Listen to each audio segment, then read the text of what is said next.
Hello and welcome to another video from Midas Touch Toys, Games, Collectibles. And today we're looking at something that's not overly old, but we are looking at something that is now incredibly rare. We are looking at the 2014 release by Biff Bang Pow from their $6 Million Man series of Mego style action figures.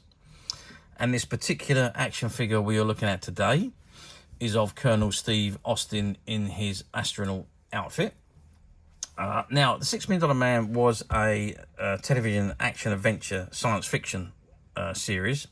It ran from 1973 to 1978.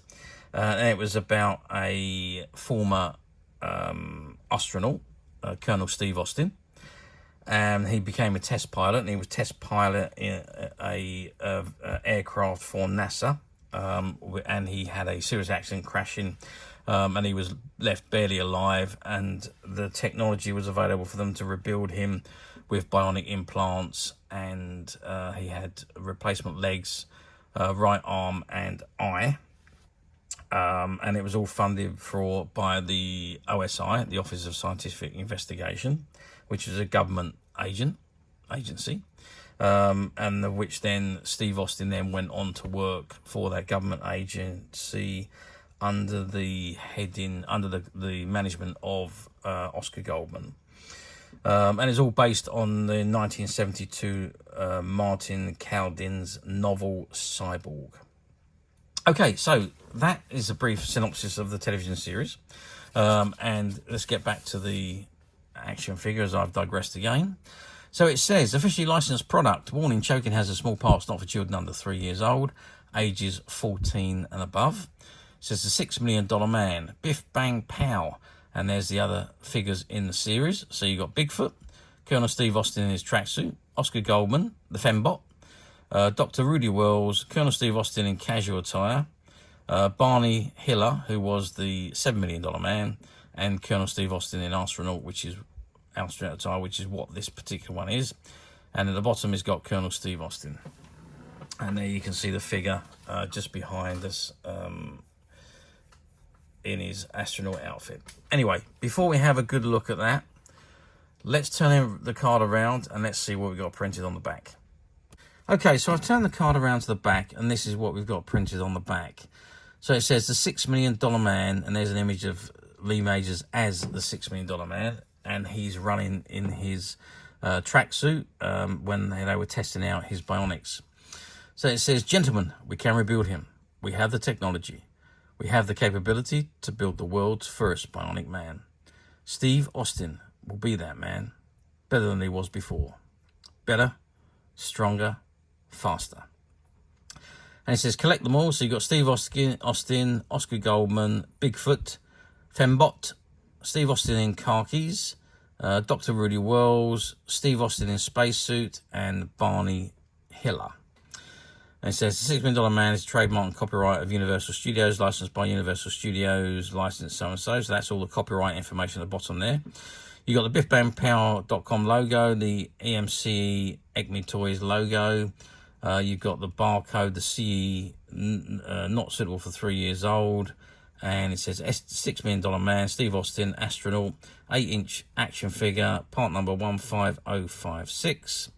And there's another number on the bottom there, which is W1201406. I'm not quite sure what that number is supposed to be.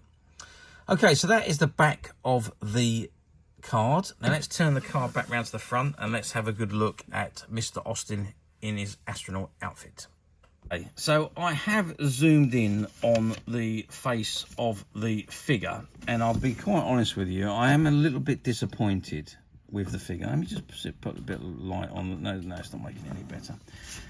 Because it really doesn't look like Steve Austin very much at all. I mean, that's the face, what it looks like. Incidentally, the helmet is removable when you get the figure out of the packaging, but obviously we haven't got one out that's out of the packaging, and I'm unable to remove this one, unfortunately.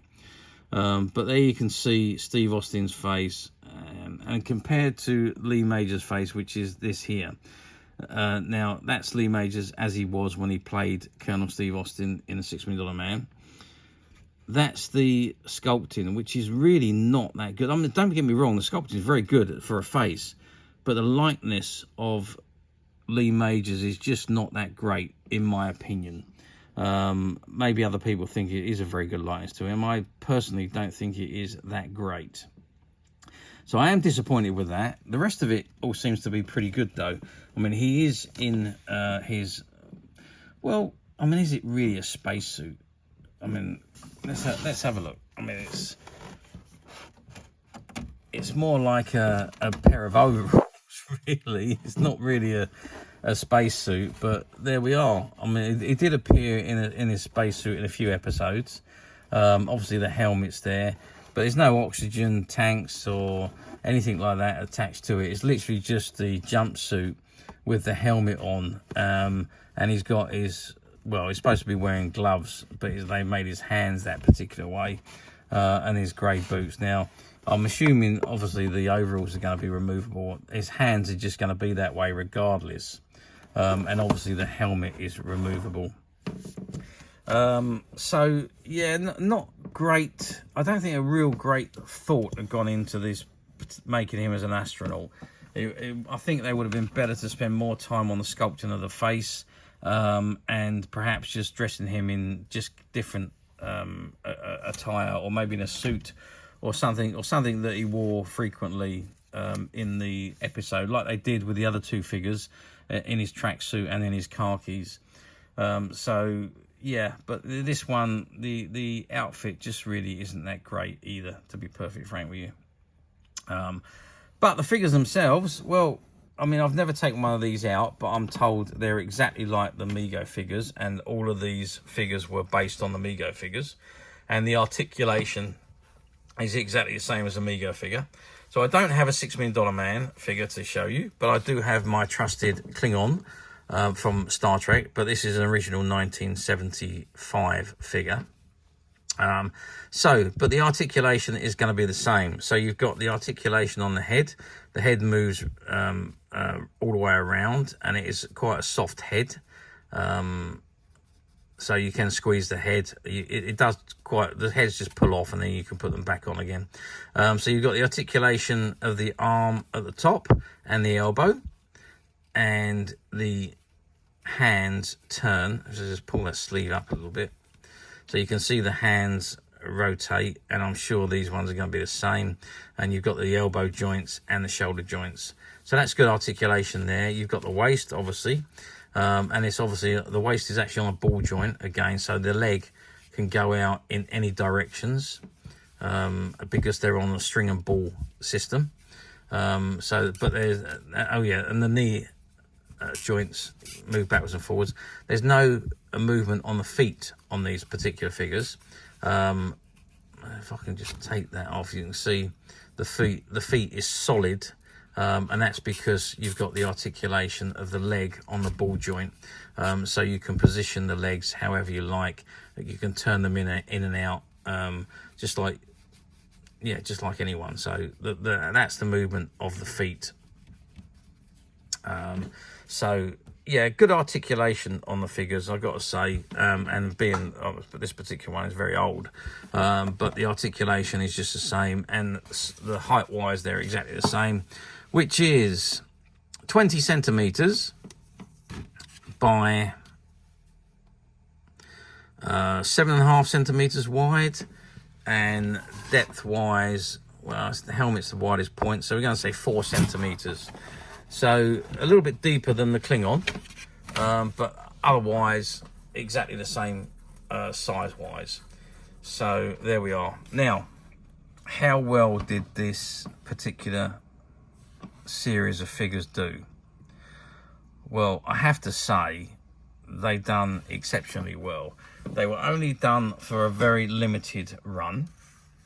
And to be perfectly honest with you, all the collectors were dying for these figures to come out. We hadn't had a $6 Million Man figure since the 1970s, since the Kenner range, when the $6 Million Man was on television in the 70s. And you got to remember, in the 70s, the $6 Million Man was a massive franchise. For those television shows to run for, 6 years, and produce, I think there was 102 episodes and 6 movies that were produced. So it's a big franchise for the 70s. So it was a massive thing. So $6 Million Man, everybody wanted to be the $6 Million Man. Everybody wanted merchandise. There was so much merchandise produced by Kenner in the 70s. Well, I say so much. There was a lot of merchandise produced in the 70s. And when the $6 Million Man finished, nothing at all, until Biff Bang Pow have produced these figures in 2014. So yes, they sold out very quickly. The first wave was the top 6, as you can see on the card there, and the second wave was the Barney Hiller figure and the Colonel Steve Austin in spacesuit figures. So yes, incredibly well, sold out very quickly, and are now incredibly collectible and very hard to find. Do they appear on the platforms? I think they do still pop up from time to time on the US platforms. I haven't seen them on any of the UK ones or the European platforms. I think very occasionally you might find one of the figures pops up in Europe or UK, but very rarely. And when I looked on the US platforms, I have only seen a few of them come up, and they are talking big bucks for these figures now. In fact, some of these figures are more expensive than the 1970 figures, the Kenner figures. I suppose because of the limited quantity and the rarity of them, they are just incredibly expensive and very difficult to find. But as usual, yes, you know it, we at Midas Touch have managed to find practically all of these figures, and we have limited stocks of pretty much all of them, and they are available to purchase on the Midas Touch website, which you can get to quite simply by clicking the link below. It will take you straight to the website, where you'll be able to find this and many other vintage $6 Million Man items, and many other vintage toys, games and collectibles. Come to that, there's over 10,000 products currently available on the website for you to view and purchase at your leisure. And don't forget to hit the subscribe button, because we're uploading videos for every new item that goes into the website. There will be something for everybody, and I am absolutely positive that this is something that you will not want to miss, because we literally have thousands and thousands of new products which we're shooting videos for and uploading on a daily basis. So if there's something in particular you're looking for, something old that you've never been able to find, something quirky that you might want to buy for a friend, or maybe just something from your childhood that you'd like to own again to help you recuperate those long-lost childhood memories, well, stay tuned, keep watching, because you never know, the next item we upload could be that item you've been looking for. Okay, that is it for me on this particular item. I do hope you've enjoyed reviewing this action figure with me. Thank you for watching, and we will see you again next time.